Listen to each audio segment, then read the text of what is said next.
Ignoring the problems of the Lightning Network and protocol stack seems to be a very popular thing to do these days.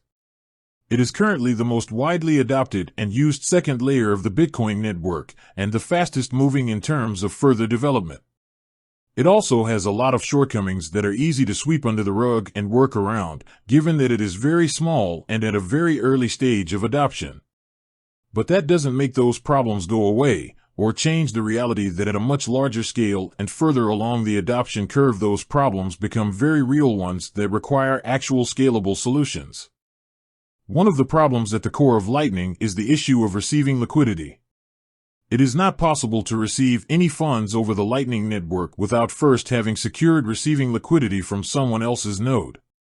This is a fundamental and unavoidable limitation of using the Lightning Network in a non-custodial manner. Obviously, using things like Wallet of Satoshi or Blue Wallet's default LND hub, which are custodial, you can hack around this problem, but that is only because someone else has solved it for you and you are not actually in control of your funds.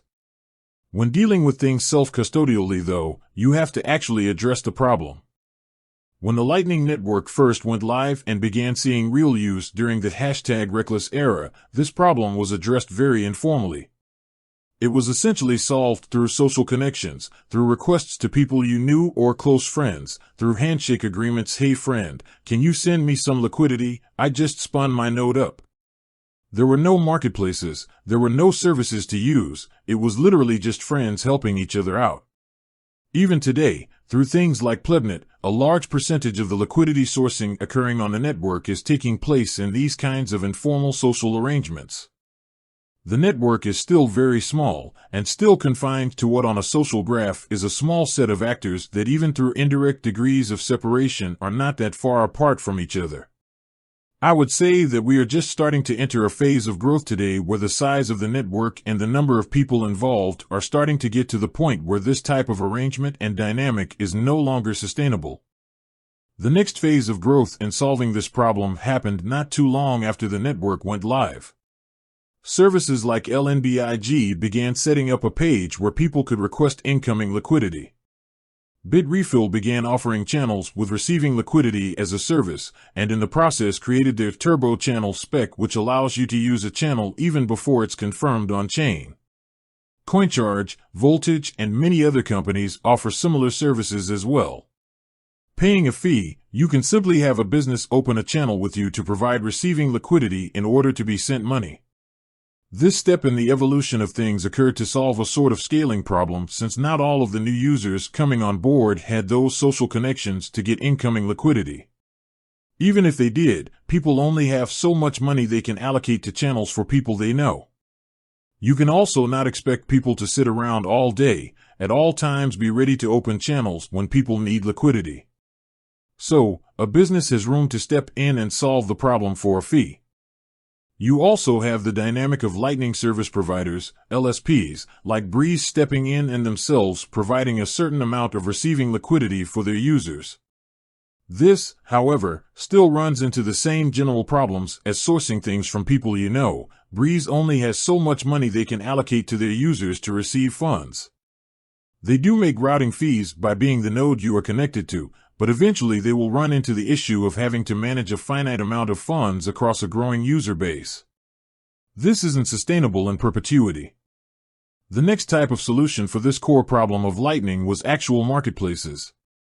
Not a business selling you their own funds in the form of receiving capacity, but a marketplace where anyone can come and offer to sell receiving liquidity to anyone wishing to purchase it. Two examples of this solution are Lightning Labs' Lightning Pool Auction House and Amboss's Magma marketplaces. Lightning Pool even enforces a minimum length of time the purchased channels must remain open on-chain through a CLTV time lock. These are both non-custodial ways for a central party, Lightning Labs and Amboss, to match people wanting to sell with those wanting to buy inbound liquidity. The problem is that they are still dependent on a centralized facilitator to make this work. Lightning Labs and Amboss both actually charge a fee to participate in their auctions.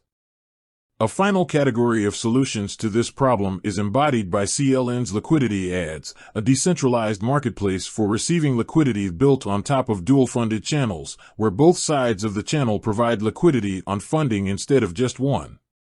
Liquidity Ads utilizes the Lightning Network's Gossip protocol, which advertises public channels available to route payments through in order to publicly post advertisements that you are willing to sell receiving liquidity.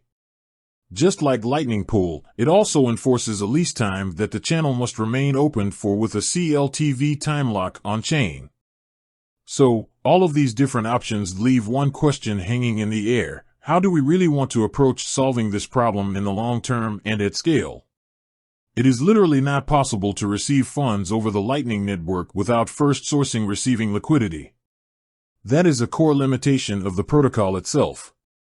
Do we want to solve this problem at the level of the protocol itself, seeing as that is where the current limitation is, or do we want to lean on centralized services and marketplaces to do so? When it comes down to it, this is a question of network effect and a chicken or egg problem. Buyers want to go where sellers are, but sellers are also going to want to go where buyers are.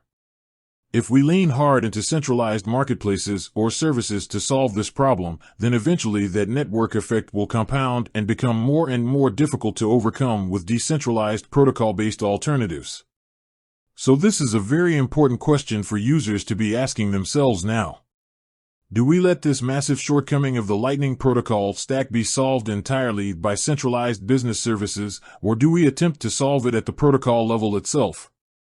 Personally, my thinking is that given the need for inbound liquidity is absolutely required to utilize the protocol in a self-custodial way, this problem should be addressed at the protocol level. And as a last note, to solve this at the protocol level in a decentralized way still lets current businesses and centralized solutions compete openly by using that protocol themselves.